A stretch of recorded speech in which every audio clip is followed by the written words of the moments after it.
Salutations et bienvenue mes chers élèves. Aujourd'hui nous allons apprendre un nouveau mot. Et ce nouveau mot c'est le mot heal. Le heal ou healer, ou soigneur en français, est la personne dont le rôle est de soigner les autres membres de son groupe. Donc on peut dire que s'il se passe quelque chose de mal dans un groupe, c'est par défaut la faute du healer. Donc apprenez ces quelques phrases qui vous serviront quand vous jouerez. Mais heal putain! Non mais sérieux, on a vraiment un heal de merde hein. Mais stop vous touchez les healers quoi. Pour être un bon healer, il y a 3 choses primordiales. Du doigté, de la patience et des antidépresseurs. Allez mes chers élèves, à la semaine prochaine pour un nouveau mot.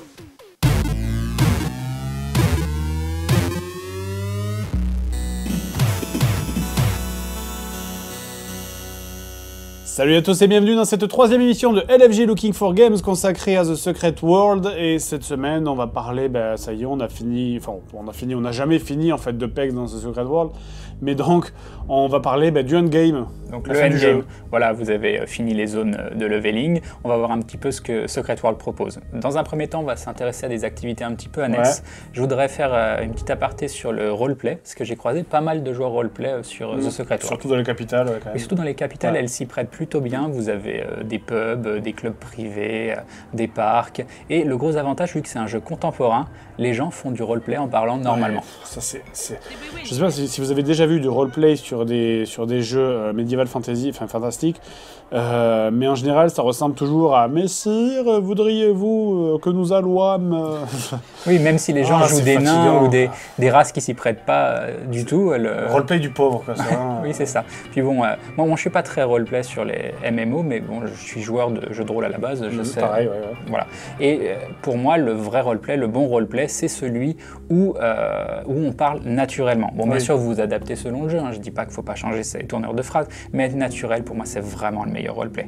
Et donc, pour le roleplay de Secret World, il y a un élément que je trouve très intéressant qui a été rajouté il n'y a pas très longtemps, c'est le théâtre d'Albion. Je ne sais pas si tu l'avais testé. Non, j'avais pas testé, moi j'avais arrêté le jeu déjà trop avant. Oui.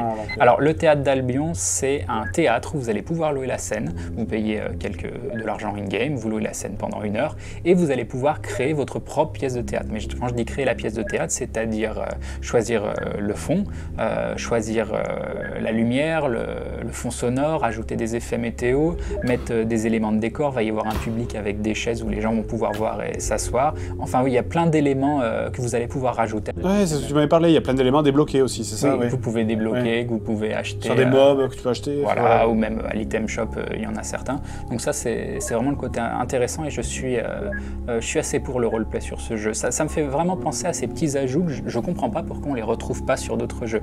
Il y a un exemple flagrant là-dessus, c'est l'Otro. L'Otro a un système avec les instruments de musique qui est génial.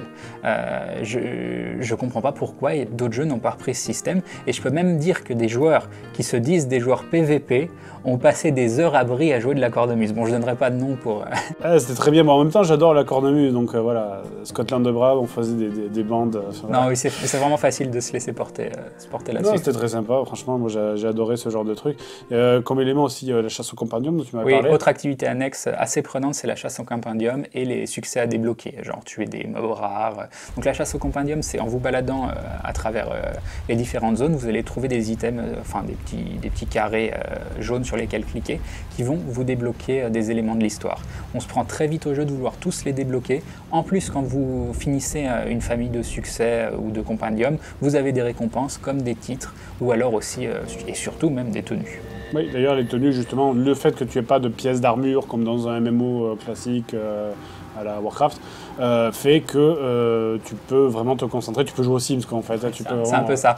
Et moi je sais que j'ai passé pas mal de temps à chercher des nouvelles tenues, à débloquer les succès pour avoir ces tenues. Et aussi il y a le magasin de Londres. Dans Londres vous avez un magasin où vous pouvez acheter plein de fringues. Bon après ça vous éclate ou ça vous éclate pas, c'est comme le housing sur certains jeux. Moi c'est un truc que j'aime bien faire. Moi les tenues c'est pas un truc qui m'éclate en général. Par contre oui, les nouvelles tenues tu peux aussi en avoir par l'item shop finalement. Oui, vous pouvez en avoir par l'item shop. Donc là vous pouvez acheter avec des points fun comme avec de l'argent réel. Voilà. Donc sinon, pour revenir au vrai endgame, donc les groupes, 5 joueurs. Oui, alors le contenu endgame de Secret World se fait beaucoup à 5 joueurs. 5 joueurs, c'est encore un petit peu, ça passe. Vu que Secret World est un jeu petit comité, au final, ça se prête plutôt bien. Mais c'est vrai que... c'est mieux que 4, mais c'est moins bien que 6. Voilà. Captain Obvious. C'est ça. Donc vous avez fini les différentes zones. Normalement, vous êtes en stuff équivalent qualité 9 avec un peu de qualité 10 bleu. Et là, vous allez attaquer les donjons en mode élite. Donjon élite, en gros, c'est exactement les mêmes choses que quand tu es dans la phase de leveling. Sauf que bon, les boss sont un peu plus difficiles. Et ça permet en fait surtout de te stuff en fait pour les donjons plus tard en mode cauchemar. C'est ça, vous allez vous stuffer équivalent qualité 10 bleu pour pouvoir accéder au mode cauchemar. Donc ce que vous allez devoir faire dans un premier temps, c'est finir les 8 donjons en mode élite. Une fois que vous les avez tous finis en mode élite, vous avez débloqué l'accès au Gatekeeper. Donc le Gatekeeper, c'est vraiment un truc génial. Ouais, génial. Quand tu dis un truc génial, en général, moi, c'est un truc qui me fait chier derrière. Quoi. Oui, non, mais c'était du challenge et tu y as passé du temps et tu as réussi. Et ça, c'est... Ouais, pour moi, j'étais là sur Mumble encore une fois à dire « Ah, c'est buggé !» Et voilà, c'est son grand truc. Quand il n'arrive pas à quelque chose, le jeu, il est buggé. Ouais, c'est buggé, de toute façon, ça marche pas. Bon, le Gatekeeper, ça devrait être quelque chose qui devrait être sur tous les jeux avec du contenu PvEHL. C'est un défi sur un mob unique où vous êtes tout seul. Bon, c'est du contenu solo, hein, mais vous lancez le Gatekeeper, vous choisissez un mode heal, tank ou DPS et vous allez avoir des épreuves durant le fight qui sont des mécanismes que vous retrouvez sur les fights PvEHL. Donc il va faire des AE qu'il va falloir éviter et vous n'allez pas avoir genre énormément de place, hein, c'est vraiment une petite arène.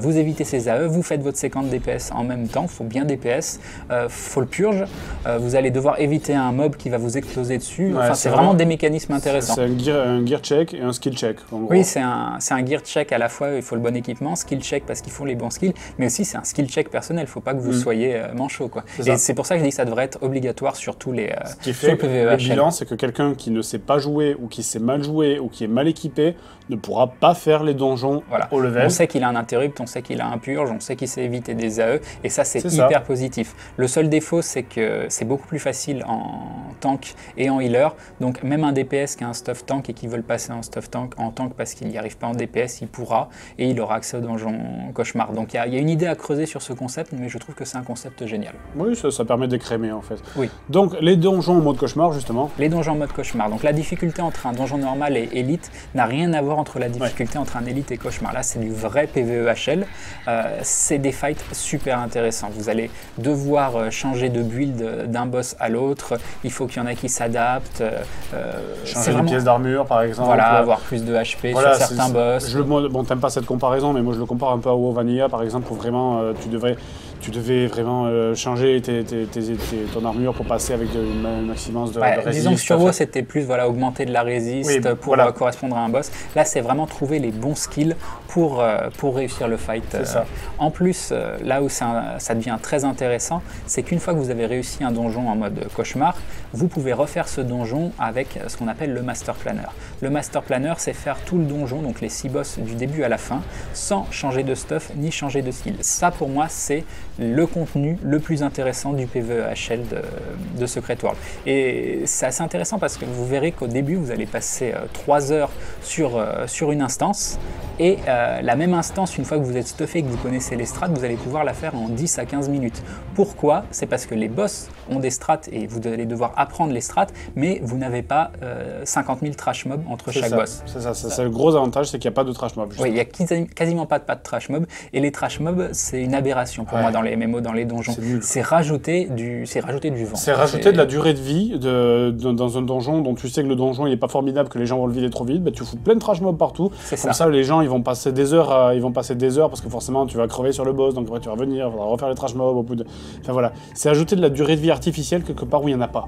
Oui, et Secret World n'a pas voulu faire ça, donc au final ça donne des donjons que vous pouvez farmer très rapidement à la fin, mais pour moi c'est vraiment très positif. Voilà, donc dans ces donjons, tu récupères, c'est classique, des tokens pour acheter du stuff. Oui, on récupère des tokens, vous allez aussi dropper des pièces de stuff. Ces pièces de stuff sont violettes de qualité 10 à 10.2, mais le stuff vraiment intéressant, c'est le stuff que vous allez acheter avec ces tokens et que vous allez upgrader avec les tokens, où c'est vous-même qui allez choisir quel type de stats vous allez mettre, vous allez les augmenter jusqu'à 10.1, 10.2, jusqu'à 10.4, voire 10.5 avec les raids. raid. Ça peut paraître rébarbatif ce farming pour avoir des tokens, mais au contraire, moi je faisais des soirées de farm sur les donjons par plaisir de jeu et non pas pour farmer les tokens. Et ça c'est la grande force de Secret World, on farme les donjons parce qu'on aime jouer à ce jeu. Ça paraît bête dit comme ça, hein, mais faire des soirées avec du contenu qu'on a déjà fait par plaisir, c'est souvent rare dans le farming. Alors moi je l'ai pas fait, mais il y a aussi un raid maintenant de New York, 10 joueurs. Raid 10 joueurs de New York. Donc là, même chose que pour les donjons, il y a un seul mob. Ce mob, il y a un achievement qui vous demande de le faire en moins de 5 minutes, donc c'est un raid qui peut se faire très très rapidement. Il y a 2-3 trash avant, mais pareil, presque pas de trash. Au début, vous allez passer des soirées jusqu'à temps de trouver la bonne strat et avoir le bon stuff. Mais d'ailleurs, c'était intéressant et j'ai vu sur forum qu'il y avait des gens qui comparaient ce raid à le Gatekeeper version raid. Et c'était une introduction au futur raid de Secret World et au final, c'est assez vrai. Tu m'as dit qu'il y a un nouveau mode de raid aussi, non maintenant? Il y a un mode de raid qui a été rajouté il n'y a pas très longtemps. Moi, je ne l'ai pas testé encore. J'espère que je vais le tester rapidement. Mais voilà, il continue de rajouter du contenu et ça, c'est plutôt bien. Donc, une petite autre chose dans le PvEHL, c'est que vous pouvez aussi farmer ce qu'on appelle les lairs, les antres. C'est dans les zones, dans toutes les zones, vous avez une petite portion de la zone qui est une zone de groupe. Donc, vous devez y aller avec votre groupe. Vous allez farmer des mobs. Ces mobs vont vous drop des plans. Ces plans, vous allez les assembler pour faire un schéma. Et ce schéma va vous permettre d'invoquer un boss. Donc, c'est des boss pas très durs à combattre. Par contre, ces boss vont vous drop des choses assez intéressantes qui sont des signets. Les signets, c'est des enchantements que vous mettez sur vos pièces qui peuvent avoir un assez gros impact sur le jeu. Ça va vous drop aussi du stuff, mais rien d'exceptionnel. Mais aussi, ça va vous drop un nouveau type de plans qui sont des plans violets qui vont vous permettre, une fois assemblés, d'invoquer un boss. C'est un boss régional qui est là plus un boss de raid. Bon, moi, j'aime pas trop ce contenu parce que c'est très rébarbatif le farming des plans. Pour moi, ça fait partie un petit peu du contenu chiant du PvEHL. Bon, pour le PvE, c'est bon. Je crois qu'on a à peu près tout dit sur les donjons, il me semble. Donc, le PvP. Alors, le PvP sur Secret World, ça s'articule autour de 3 choses. Vous avez 2 BG, donc Stonehenge et Eldorado, et vous avez une zone de guerre persistante, le projet Fusang. Donc pour y accéder, vous appuyez sur la touche P, ça ouvre une nouvelle fenêtre, et là, vous rentrez en file d'attente pour l'une de ces 3 zones. Quand tu m'avais dit d'ailleurs que tu avais en fait, tu as des uniformes à l'intérieur parce que tous les persos se ressemblent en fait. T'as pas le skin de ton personnage. Oui, comme c'est. Je rappelle qu'il n'y a pas d'archétype. Hein, donc, oui, tout le monde peut tout faire. Voilà. Là, vous pouvez choisir un uniforme avant de rentrer. Faut pas oublier que c'est des sociétés secrètes. Donc au final, le fait que tout le monde ait le même skin dans une faction, c'est pas une mauvaise chose. Et là, vous choisissez un uniforme soit de tank, soit de DPS, soit de heal. Ces uniformes vont vous donner des bonus, mais aussi des malus. Par exemple, moi, en tant que DPS, je prends toujours l'uniforme de tank parce que ça me met plus de vie, plus de survie, même si ça me donne un petit peu de malus sur mon DPS. Petite note là-dessus, assez intéressante sur Secret World, c'est qu'en PvEHL, vous aurez vraiment une grosse différence de points de vie entre le tank et les autres. Vous allez avoir le tank qui va avoir 10 ou 12 000 HP, et vous allez avoir les DPS qui sont toujours autour de 2000, 3000, voire 4000 HP s'il y a besoin. En PvP, c'est pas comme ça. Si vous y allez à 3000 HP, vous allez vous faire dégommer. Voilà. Donc sinon, les BG, par contre, sont trifaction. Ça, c'est assez... Trifaction, et ça, c'est très très bien. Il y a plein d'autres jeux qui pourraient faire des BG trifaction et qui ne le font pas, et c'est dommage. C'est vraiment sympa d'avoir des BG où il y a les 3 factions. Eldorado, c'est du 10 contre 10 contre 10. Le principe d'Eldorado, c'est de ramasser une relique. Vous en avez 4. Vous essayez de la garder ou de la ramener dans votre camp. C'est comme ça que vous allez marquer des points. Bon, celui-là, moi, je l'aime pas trop personnellement parce qu'il faut quand même courir après les reliques. Mais il y a quand même du fight quasi non-stop. C'est plutôt un point positif. Oui, par contre, les BG, bon, ça, tu me diras, c'est un argument qui est valable pour tous les jeux. Mais les BG, moi, je vous conseille vraiment de ne pas y aller solo parce que c'est super frustrant. Il faut vraiment y aller ou au minimum en team ou avec des gens que tu connais un peu. Quoi, parce que... Oui, c'est mieux parce qu'il va y avoir une vraie différence au niveau... Déjà, rien que la différence au niveau de stuff peut être très frustrante. Voilà, le plaisir. Et puis, Secret World repose beaucoup sur la synergie qu'on a avec ses skills, qu'on a avec les autres membres de son groupe. Et donc, ça se ressent énormément en PvP. Le deuxième BG, après Eldorado aussi, c'est Stonehenge. Stonehenge, je pense que pour moi, c'est le principe parfait du BG. C'est une zone qui est totalement ronde, qui n'est pas très grande. Au centre de cette zone, vous avez un point à capturer. Ce point à capturer, il n'y a rien pour se cacher dedans, c'est une zone totalement dénudée. Donc vous, avec votre team, vous allez au centre de la zone. Si vous voulez marquer des points, vous restez au centre et vous capturez le centre. Donc ça veut dire que vous allez avoir les 2 autres factions qui vont vous tomber dessus. Donc ça veut dire pas de solo qui se balade à droite à gauche, tout le monde fight reste au centre, et en plus de fight avec son groupe, vous allez être en infériorité numérique, vous allez vous prendre, par exemple si vous êtes Templier et que vous restez au centre, vous allez vous prendre les Illuminati et les dragons. Donc du fight en infériorité numérique, du team play, pour moi c'est le principe parfait du BG. Ça paraît simple, mais il y a des gens qui ont besoin de plein d'objectifs, tout ça, non, moi c'est vraiment du fight, du team play, voilà. Oui, c'est vrai qu'il y a beaucoup de gens qui râlent parce qu'ils disent oui, mais c'est complètement bateau, quoi. C'est un rond avec un truc au milieu et puis c'est tout. Oui, et pourtant c'est ce que je trouve meilleur. Et oui, mais en même temps, c'est ceux qui poussent les gens à se fight et pas à s'éviter pour aller chercher des objectifs où ça c'est nul, quoi. Oui, c'est vrai, et on reste en groupe. Troisième zone, donc la zone persistante, le projet Fusang. Ce projet Fusang, c'est une zone un petit peu semi-open où vous allez faire du 75 contre 75 contre 75. Contrairement au BG, ça ne s'arrête pas une fois que vous avez un certain nombre de points, comme des zones de guerre persistantes et persistantes. Et là, vous allez... bon, la zone est plutôt bien fichue, hein, moi j'aime bien me balader dessus. Vous allez avoir des objectifs à capturer qui sont des objectifs qui mélangent un petit peu de PvE avec PvP. Bon, c'est pas ce que je préfère, mais comme je disais, la zone est chouette, donc vous pouvez soit vous rejoindre un groupe un peu plus important et aller prendre ces objectifs, mais vous pouvez aussi... voilà. Oui, bon, c'est pas vraiment du bus sur Secret World, mais oui, ça s'apparente. Ou alors, là, ce qui est intéressant, c'est que vous pouvez vous balader en dehors et essayer de trouver des petits groupes, vous balader à 3-4, essayer de trouver des gens à fight. Pour Rome, faire des petits fights en petit comité, bah, c'est presque une zone d'open en fait. Oui, non, c'est quasiment une zone d'open. Ouais. Donc ensuite, au niveau du PVP, parce que on en avait parlé très rapidement, je sais plus si c'était dans la première ou dans la seconde émission. Je crois que c'était la première. Ouais. Finalement, le PVP, il a l'air super, mais tu m'avais dit qu'il y avait un gros problème qui fait que... Oui. Dit comme ça, le PVP, il a l'air génial. Et pourtant, il y a deux, trois détails qui font que c'est difficilement jouable et c'est des obstacles qu'on n'arrive pas à franchir. Déjà, au niveau des BG, ça pop pas assez vite. Ça pop pas assez vite et moi, quand j'ai envie de faire du PVP, j'ai pas envie de faire 5 quêtes entre chaque BG. Voilà, j'ai vraiment envie d'enchaîner les BG. Bon, il y a peut-être des moments où ça pop mieux que d'autres, mais pour moi, ça pop vraiment pas assez vite. Mais bon, encore une fois, les BG, j'ai toujours trouvé ça sympa, mais c'est vraiment la partie open qui m'intéresse le plus. Et le projet Fusang a un énorme défaut, on ne peut pas le rejoindre en groupe. Je trouve ça vraiment dommage. Ok, vous pouvez y aller solo. Une fois que vous êtes dedans, vous êtes groupé automatiquement dans un raid, donc vos potes peuvent rejoindre aussi avec un peu de chance dans le même groupe dans le raid, mais vous n'avez pas moyen de vraiment y rentrer en groupe. Et donc vous allez perdre toute cette synergie de groupe, vous allez plus avoir les bursts, ce genre de choses. Surtout pour les healers, c'est la misère. Et s'ils changeaient ça, on pourrait avoir un super PVP. Ça vient peut-être aussi d'une volonté de justement casser les teams pour pas qu'il y ait des gens qui se fassent tout le temps farmer et d'autres qui soient tout le temps les farmers. Enfin, oui, mais bon... Bah oui, mais c'est pas... Du coup, on fait fuir tous les gros joueurs PVP, du coup, un jeu qui n'est pas PVP, bah, l'est encore moins au final, voilà. C'est dommage. Voilà, donc sinon, bah, les récompenses du PVP, c'est quoi? Bon, il y a les classiques tokens pour acheter du stuff, il y a des rangs, je crois qu'ils ont mis il y a pas longtemps. Ils ont rajouté des rangs il n'y a pas très longtemps, donc moi, j'ai pas monté mes rangs récemment, parce que j'ai vraiment beaucoup PVP au début du jeu avant qu'ils mettent ce système. Là, je me suis beaucoup plus concentré sur les Master Planners, pour tout ce qui est la partie donjon PvEHL, mais il y a un système de rangs avec, vous avez des nouveaux titres, vous allez avoir des points pour pouvoir acheter les costumes, débloquer les costumes de BG hors BG, donc vous pouvez vous balader à la Gartha avec les costumes de BG, ce genre de choses, donc ça n'a pas d'impact réel sur le gameplay. Bon, bah, création de perso, leveling, PVP, PVE, on a tout dit. Donc bah, c'est l'heure de faire la conclusion, mais on verra ça la semaine prochaine dans LFG Looking for Games.